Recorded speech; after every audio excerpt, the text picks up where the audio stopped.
இந்த உலகத்திலேயே இவ்வளவு கேவலமான சாக்கை யார் சொல்லியுமே நான் பார்த்ததே இல்லை. உடம்பு சரியில்லைன்னு ஸ்கூல் படிக்கும் போது சொல்லுவோம், உடம்பு சரியில்லைன்னு லீவ் போடுவோம். இது என்ன உடம்பு சரியில்லை, உடம்பு தானே சரியில்லை, படம் பார்க்கலாம்ல. இதுனா எனக்கு ஒண்ணுமே புரியல. இதுல இருந்தே உங்களுக்கே தெரியல, உடம்பு சரியில்லைன்னு யாருன்னா சொல்லுவாங்களா? அது நான் எதிர்பார்க்கிறேன், மக்கள் எதிர்பார்த்து அது நடக்கும். விஜய் சிஎம் வந்து நல்லா இருக்கும். படம் அப்பயே வந்திருந்தா இவ்வளவு இதை ரீச் ஆயிருக்கு. இப்போ வராதனாலதான் இன்னும் ஏறிக்கிட்டே இருக்கு. என்னை பொறுத்தவரை அவர் ஒரு யங் ஜென்ரேஷன் பொலிட்டீஷியன் தான். இது நடக்கிறத பார்த்தானா உங்களுக்கே தெரியும், இயக்குறாங்க தான் இது பின்னாடி இருந்து. இப்ப இருக்க ஆட்சி தான் வந்து இயக்கிட்டு இருக்கு. எது வேணாலுமே அவங்களை கேட்டுதான் நடக்கிற மாதிரி இருக்கு. ஆனா படம் வந்து இப்போதைக்கு ரிலீஸ் ஆகாது. அவங்களுக்கு உடம்பு சரியில்லாம போகுது. இப்போ இன்னைக்கு உடம்பு சரியில்லைன்னு சொல்லியிருக்காங்களா, அடுத்த வாட்டி என்ன பண்ணுவாங்க, 5 பேர்ல ஒரு 2 பேர் ஊருக்கு போயிட்டேன்னு சொல்லுவானுங்க. அதுக்கு அடுத்த வாட்டி வந்து இன்னொரு தடவை எங்க மாமா கல்யாணம் அப்படி சொல்லிட்டு லீவே போட்டுருவானுங்க. இப்படிதான் நடந்துட்டு இருக்கோம் சுத்தி சுத்தி விஜய்க்கு. அவங்கதான் காரணம். இது அப்படியே எப்படி சொல்றது, அப்பட்டமா தெரியுது.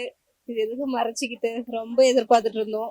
அவ ஏமாந்து நிக்கிறோம், திருப்பினும் வரும்னு எதிர்பார்த்துட்டு தான் இருக்கும். அதுக்கு அடுத்து வருமா இல்ல அதுக்கு முன்னாடி வந்தாலும் சந்தோஷம். எப்ப வந்தாலும் சரி, அந்த மூவி ரிலீஸ் பண்ணா போதும். அதுல என்னதான் இருக்குன்னு நம்மளும் தெரிஞ்சுக்கலாம்ல. எதுக்காண்டி அவங்க இது தள்ளி போட வச்சுக்கிட்டு இருக்காங்கன்னு தெரியல. மூவில என்ன இருக்குன்னு நம்ம தெரிஞ்சுக்கினாதான் என்ன ரீசனுக்காக தள்ளி போட்டுருக்காங்கன்னு தெரியும். இந்த மாதிரி இது வரைக்கும் எங்கேயுமே கேள்விப்பட்டது இல்லையே.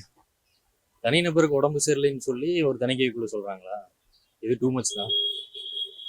இந்த மாதிரி ஒரு கவர்மெண்ட் ஆஃபீஸில் இருக்குமான்றது யாருமே கேள்விப்படாது.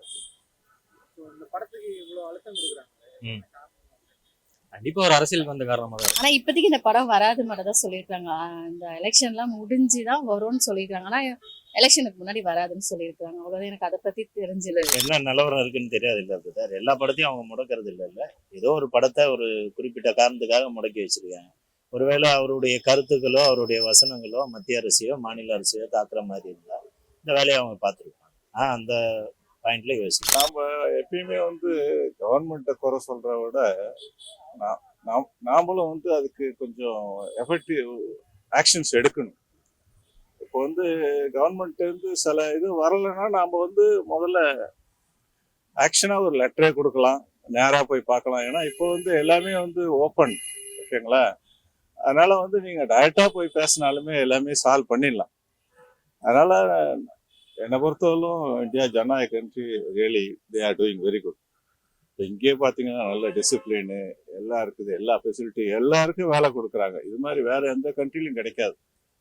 அதனால ஐ வில் அப்ரிஷியேட். நல்லா தான் இருக்கிறது. இல்ல அரசியல் ரீதி தான், அது நல்லாவே தெரியுது. அப்படியே இருக்கலாம். எப்படி இருந்தாலும் அவரு வந்து ஜெயிச்சுட்டு தான் வருவாரு. திமுகவுக்கு வந்து எப்படி தோத்துருவோம்னு ஒரு பயம் இருக்கு. படத்தினாலையும் இருக்கு, எலெக்ஷன்னாலே இருக்கு, எல்லாத்தையும் இருக்கு. அது வெயிட் பண்ணி பார்ப்போம். இன்னும் 1 month தான் இருக்கு. இது எண்டே தேவையில்லை, எனக்கு எண்டே தர தேவையில்ல. படம் ரிலீஸே ஆக தேவையில்ல. கடைசி வரையும் விஜய் சாகுற வரையும் இந்த ஜனநாயக இஷ்யூலே இருக்கட்டும். அவங்க எப்ப ரிலீஸ் பண்ணாங்களோ ரிலீஸ் பண்ணிடுறோம் படத்தை. இந்த படம் வந்தாதான் விஜய் பிடிக்கும்லாம் எங்களுக்கு கிடையவே கிடையாது. படம் அது ஒரு சைடு இருக்கட்டும். படம் வந்தா ரசிகர் மோடு, படம் வரலன்னா தொண்டர் மோடு. ரெண்டுத்துல எது வேணா நாங்க ஆப்ஷன் வச்சு சுத்தி. எலெக்ஷன் முன்னாடியே வராது. இப்ப நடக்கிற சூழ்நிலையே உங்களுக்கே தெரியும், எலெக்ஷன் முன்னாடி வராதுன்ட்டு ஏதோ சொல்லிட்டு இருக்காங்க விஜய் மேல. நாளைக்கு எதனா ஒண்ணு புதுசா சொல்லுவானுங்க. நேத்து ஒண்ணு முடிஞ்சது, இப்பதான் திருச்சாவும் விஜயும். நாளைக்கு எதனா ஒண்ணு புதுசா சொல்லுவானுங்க. அது முடிஞ்சுன்னு திருப்பி என்ன புதுசா சொல்லுவானுங்க. அதுக்குள்ள எலெக்ஷனே முடிஞ்சிடும். அவங்களுக்கே வெறுத்து போயிடும் சொல்லி. இந்த உலகத்திலேயே இவ்வளவு கேவலமான சாக்கை யார் சொல்லியுமே நான் பார்த்ததே இல்லை. உடம்பு சரியில்லைன்னு ஸ்கூல் படிக்கும் போது சொல்லுவோம், உடம்பு சரியில்லைன்னு லீவ் போடுவோம். இது என்ன உடம்பு சரியில்லை, உடம்பு தானே சரியில்லை, படம் பார்க்கலாம்ல. இதுனா எனக்கு ஒண்ணுமே புரியல. இதுல இருந்தே உங்களுக்கே தெரியல, உடம்பு சரியில்லைன்னு யாருன்னா சொல்லுவாங்களா? அவரோட எல்லா படத்துக்குமே தொடர்ச்சியாவே ப்ரெஷர் கொடுத்து தானே வராங்க. அவரு சென்ட்ரல் அண்ட் ஸ்டேட் 2 விஷயத்துல இருக்க தப்பா எடுத்து சொல்றாரு. அதனால அவருக்கு ப்ரெஷர் கொடுக்குறாங்க. எவ்வளவோ இருக்குல்ல தப்புன்னு உங்களுக்கே தெரியும்ல. எல்லாமே சரியா போயிட்டு இருக்காங்க. அப்படியெல்லாம் சொல்ல முடியாது. படத்தினால மக்கள் மாறுவாங்கன்னு சொல்ல முடியாது. அவங்களுடைய கருத்து அந்த மாதிரி இருக்கலாம். ஒருவேளை இதுல ஏதாவது சொல்லியிருப்பான், நம்மளை பத்தி ஏதாவது இந்த விஜய் சொல்லியிருப்பாரு. ஸோ அதனால இப்போதைக்கு இதை தடை பண்ணுவோம் பண்ணிருக்கோம். அது நான் எதிர்பார்க்கிறேன், மக்கள் எதிர்பார்த்து அது நடக்கும். விஜய் சிஎம் வந்து நல்லா இருக்கும். அவங்க நடக்கிறான்டா தமிழ்நாட்டி. டிஎம்கே காரணம் கிடையாது, முழுக்க பிஜேபி தான் ப்ளஸ். அவன் அலைன்ஸ் ஆகிட்டாக்கா எல்லாம் மேட்ரு சால்வ் ஆகிடும்.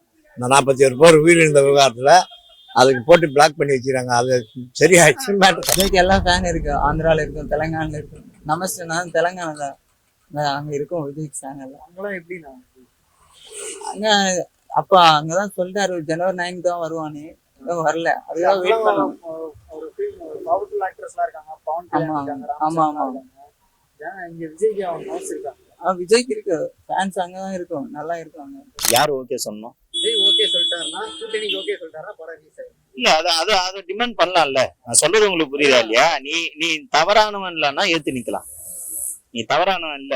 மத்திய அரசு எல்லாருமே பிளேம் பண்ணுது. நீங்க பாத்திருப்பீங்க கடந்த காலத்துல திமுகவோட ஒவ்வொரு அமைச்சரும் போய் டெல்லியில பேசுறதெல்லாம் நீங்க பாத்துட்டு தான் இருக்கீங்க. இங்க ரைடு விடுறான், டெல்லியில போய் பேசுறான், சால்வ் ஆகுது. இங்க ரைடு விடுறான், டெல்லியில போய் அவங்க பிள்ளைய சந்திக்க சொல்றான், சால்வ் ஆகுது. இதெல்லாம் என்னன்னா காம்ப்ரமைஸ். ஒரு கட்சிக்குள்ள இருக்கிற ஒரு காம்ப்ரமைஸ். இவன் தவறு பண்ணிட்டான், அவன் குடும்பி எப்படி இன்னும் இவ்வளவு விடு, அவ்வளவுதான் கேன்சல் இடி. இந்த நிலைப்பாடுல இருக்கேன். நீ 41 பேரு கொண்டுட்ட, அப்ப அவன் என்ன பண்ணுவான்? இதை வச்சு உன்னை பிளேம் தான் பண்ணுவான். நீ தொடர் நடிங்க இல்லைன்னா தைரியமா எதிர்த்து ஜெயிலுக்கு கூட போடா. தப்பு உன் பேர்ல இருக்கு, ஜெயிலுக்கு கூட போயிட்டு வா. நீ தான் மக்கள் ஆதரிக்க போறாங்க. ஆமா நான் தவறு பண்ணாங்கன்னு இன்னைக்கு வரையும் ஒரு வார்த்தை சொல்ல. என்னால அது நிகழ்ந்ததுன்னு சொல்ல துப்பு இல்லை. பிளேம் பண்ற, அவன் சாடுற மாதிரி நீயும் சாடுற, அப்புறம் அவங்களுக்கு உங்களுக்கு என்ன மாற்று? அதனாலதான் பிடிச்சி வச்சு வேடி காட்டுறாங்க. கடைசியா ஒரு எலெக்ஷன் முடிஞ்சு ரிலீஸ் ஆகுமா? எனக்கு முன்னாடி ரிலீஸ் ஆகுமா? இல்ல பிரதர், எனக்கு தெரிஞ்சு ரிலீஸ் ஆகுறதுக்கு எதுவும் என் கையில என் கையில இல்ல. இப்ப நான் நடிச்சிருக்கேன், நான் தைரியமா போடலாம்.